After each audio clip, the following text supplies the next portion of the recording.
Best ever listeners, how you doing? Welcome to the best real estate investing advice ever show. I'm Joe Fairless. This is the world's longest running daily real estate investing podcast. We only talk about the best advice ever. We don't get into any of that fluffy stuff. We got Follow Along Friday today, and we're going to be answering a best ever listeners question about how to get a property acquired and the structure to that we recommend for doing so.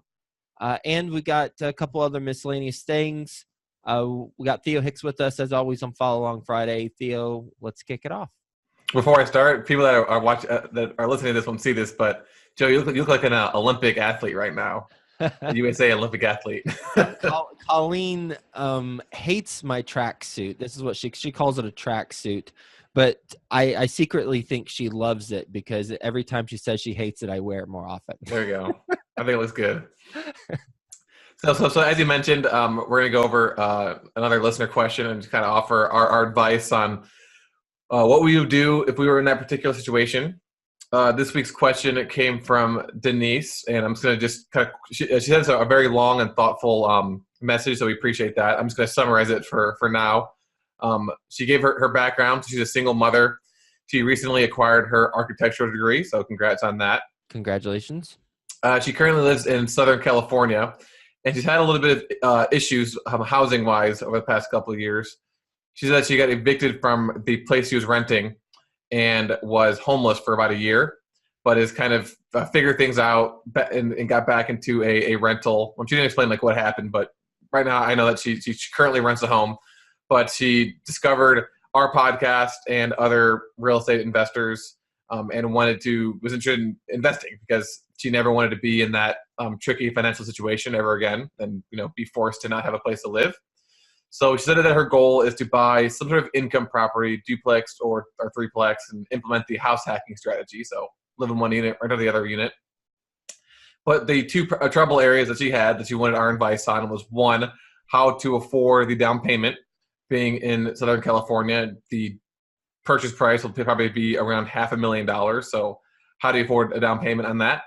And also, because of her background, she, in her mind, didn't believe she'll qualify for a loan. So she wants to know how she would also find a guarantor to help her with the loan. She asked for any advice on what she thinks that we should do. So I'll let you take it, Joe, and then I'll go after you. Okay. Just so I'm clear, she is intending on purchasing a duplex to live in one side, rent out the other. Mm-hmm. Yes? Okay. Yeah. And she does not have money for a down payment. So she's asking, one, how do I get the money? And then two, since she doesn't have the money for a down payment, then she won't be able to qualify for the loan. So the second one is, how do I bring someone in to partner with me on that? Is that accurate? Yes. Yeah. Okay. Well, what are you? So it's kind of a broad question because basically the first question is, how do I make money so that I have enough for a down payment? You can do a Google search on that, and I'm not trivializing your question, but it's almost too broad for me to wrap my mind around. So how about you go first? Yeah, it's interesting. I was looking at this more of the lens of, a lot of newer investors, whether ones that either reach out to me on Bigger Pockets or that I read on Bigger Pockets forums, or just some people that I know personally who want to get into real estate. That's really what the main problem is they don't have the money to buy a property at first. And so they're always asking, I want to get started today. I just learned about real estate yesterday. I want to buy my first property, but I don't have money. So how do I do it? And as you mentioned, at the end of the day, there are, of course, ways to get into real estate without actually having money. So if your goal is to, turn this into a business eventually, at least personally, I don't think you should be thinking about it as, what's the fastest way to do it? Just because, you need to have that foundation first, so you don't make crazy mistakes and lose all that money that you after saving all the time, saving that money and then buying a property. If you don't know what you're doing, then and you end up losing all that money. One, you're going to obviously lose that money, but two, you might not even continue doing it in the future. So my advice would be to kind of take a big step back and first start working on your education, start going to meetup groups in your area to meet, with other investors, other agents, other real estate professionals to get an idea of the area, to, figure out what it is you actually like about real estate, what part of real estate you want to get into.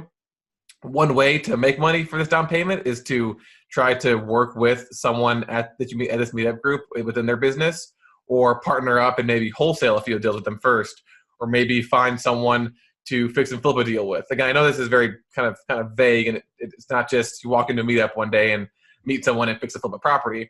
But I think that's the entire point, is just kind of slowing everything down and realizing that, there is no fast solution to raising money to buy a $500,000 duplex. If you don't have, if you can't think of something right away, then it's not going to be something that's going to be a quick fix. It's going to take some time. So sorry, you look like you're going to say something. Yeah, I was going to say, on that note, I mean, three paths come to mind, just riffing off of what you're saying. One is you earn the money. Two is you partner with someone who has the money. And three is owner financing. Off the top of my head, those are the three paths for you to get the property. So one, earn the money. Theo mentioned some ways to earn money, wholesaling, or you just got your degree. Congrats on that. You rent for a little while at a very low rent in an area that you might not enjoy as much, but you do that, and then you save up and you have the down payment. And there's a whole lot of other ways to make money, obviously.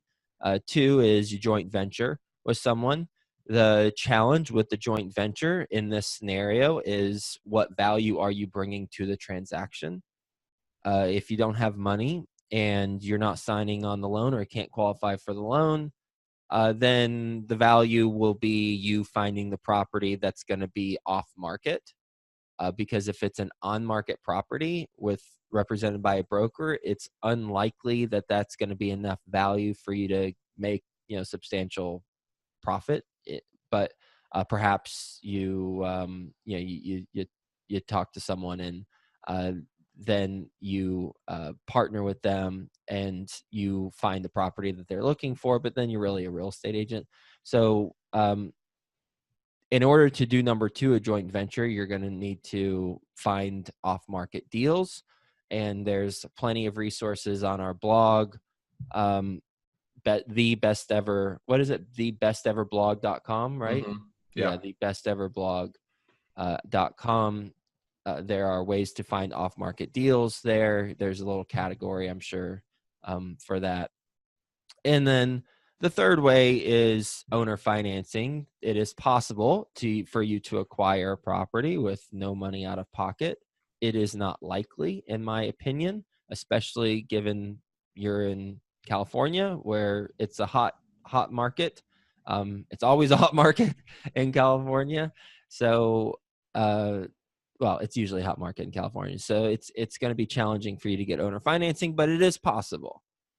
So that goes with the second point of finding off-market deals, and perhaps with an off-market deal that you find. So you can do that through direct mail. You can do that through phone calls, just calling the owner up. You could do it through attending the meetup that Theo mentioned.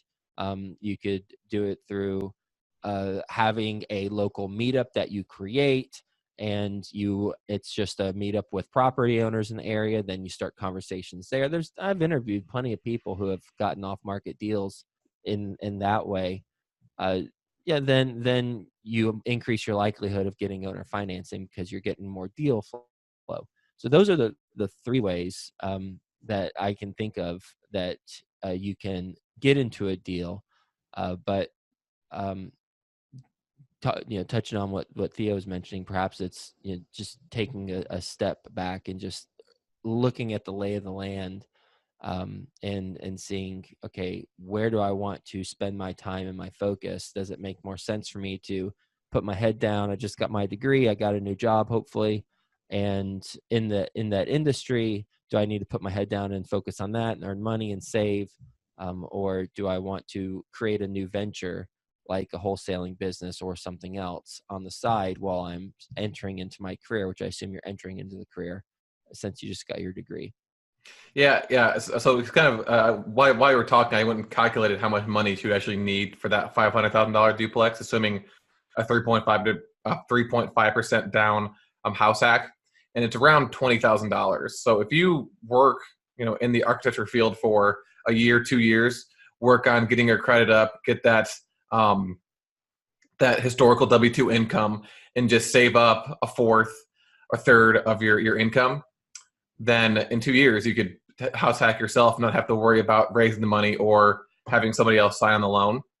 But as Joe mentioned, and as I've mentioned before, I think kind of, in situations where you want to get into the industry but you don't know how, or and you want to do it quickly, you really just got to just put yourself in as many situations as possible that could benefit you real estate wise. So, go to every meetup group in your market for a month straight, for a few months straight, and just see what happens. Reach out to, and on Joe's podcast, at the end of every podcast, he says, what's the best way that the best ever listeners can get in touch with you? Reach out to these people, and don't ask them for something, but offer them something instead.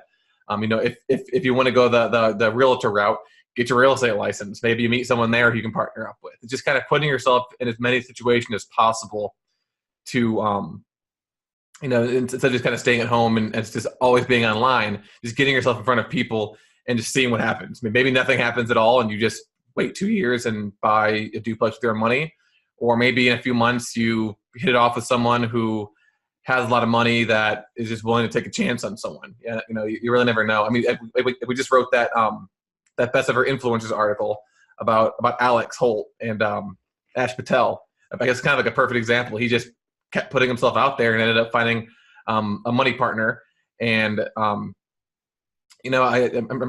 sure his in his mind, he didn't know exactly what was going to happen, that he'd find this money partner, do a fix and flip that wouldn't go very well, but still have that partner afterwards. But he put himself out there and benefit from it because of that. So I think that'd be my advice for anyone that's in her situation that wants to get into real estate but doesn't exactly know how.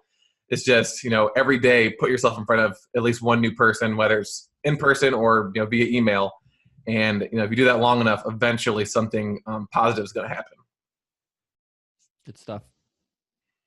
So yeah, that's the advice I've got on that. Do you have anything else to add, or do you want to move on? Nope, I got nothing else. All right, you got any updates that you want to discuss? Nope. Cool. I just wanted to mention one thing. So as I mentioned last week, we are expanding to multiple markets in Florida. So originally just Tampa. Now we're expanding to Tallahassee, Orlando, and Jacksonville. The reason why is because of the kind of a conversation we had on this podcast. So again, I really appreciate that.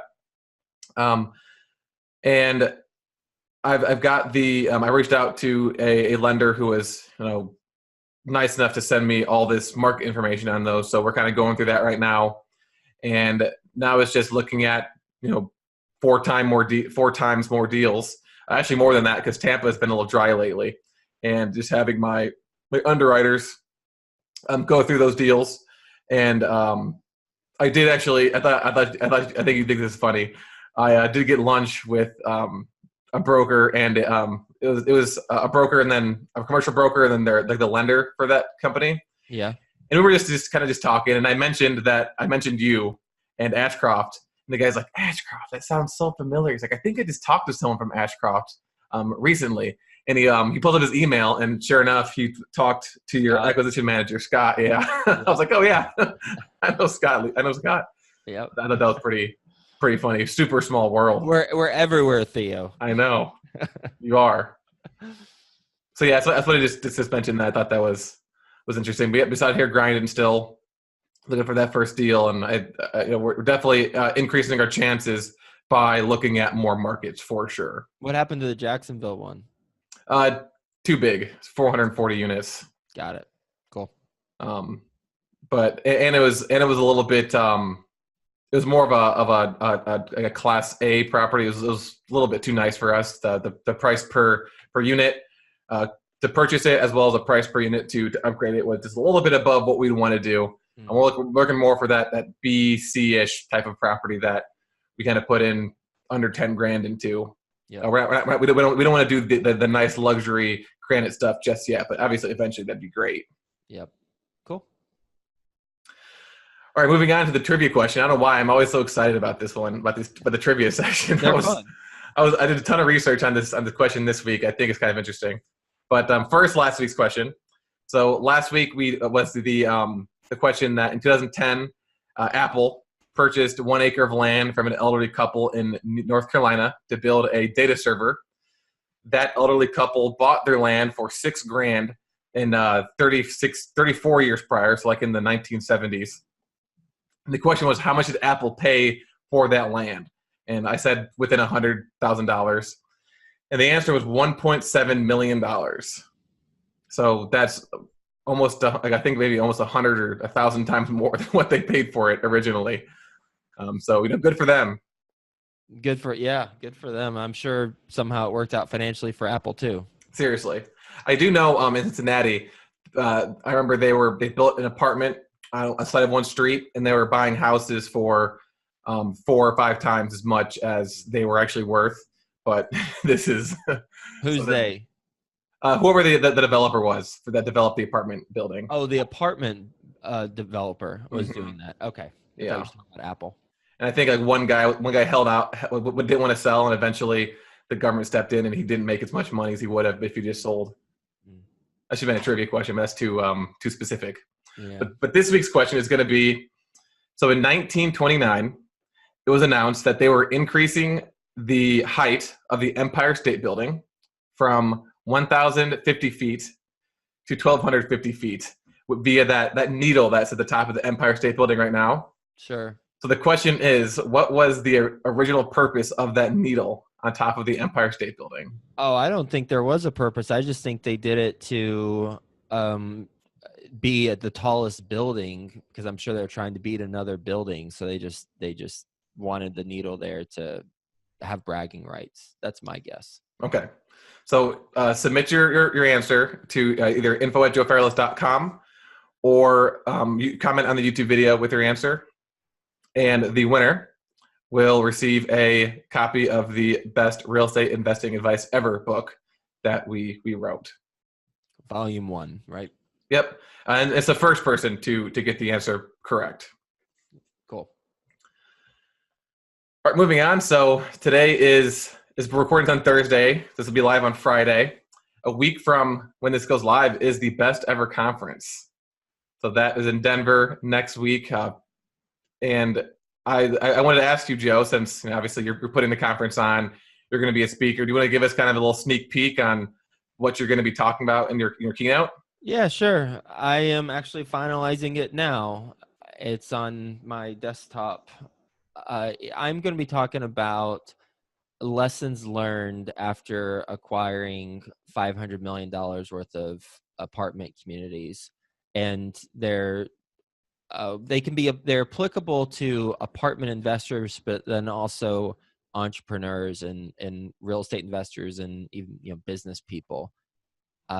There will be lessons that I have not talked about before because I recently did a assessment of my just the business after we closed on this deal, which we closed a week ago. Therefore, it's new stuff. It's all new stuff. Some new concepts. So I'm that it's going to be a lot of fun to talk about some things that they're recent observations that I've come across. So that's going to be my keynote. That will be Friday around 11 a.m. or so, 11:30. The agenda is on our website, besteverconference.com. We got about 40 or so tickets that are left. Otherwise, we're all booked up. We're gonna meet that allotment for sure. So if you want to go, come on over, come hang out with us. We'll be having fun too. On Thursday night, there's a Bigger Pockets event. We're not officially affiliated with it, but Thursday night there's a Bigger Pockets event. And then Friday night, we're doing we're renting out a bar and all hanging out there. And then Saturday night, I think it's whatever you want to do. But then Sunday, there's a assisted living academy Mm-hmm. that everyone can attend for free as a result of being a paid attendee at the conference at Sunday. So we got a lot of miscellaneous stuff going on before and after the conference. Then obviously the conference is a lot of good content. So looking forward to meeting everyone there or seeing you there. besteverconference.com. All right, and lastly, the review of the week. So make sure you guys and girls pick up a copy of the best ever apartment syndication book on Amazon. Leave a review and send us a screenshot in order to have the opportunity to be the review of the week written aloud on the podcast. This week's review comes from Arthur, and I really like reviews like this one. It makes me feel good, to just be honest. So Arthur said, having been in the apartment development and syndication business for the last 15 years, I've never found a book like this one. Very useful information. Actually surprised that he shares such detailed trade secrets. Following this book will give you a 10-year head start. Thank you for that. It means a lot, especially coming from you with the background that you have. Exactly. So thanks again. And best ever listeners, enjoyed our conversation. Hope you got a lot of value from this, and we'll talk to you tomorrow.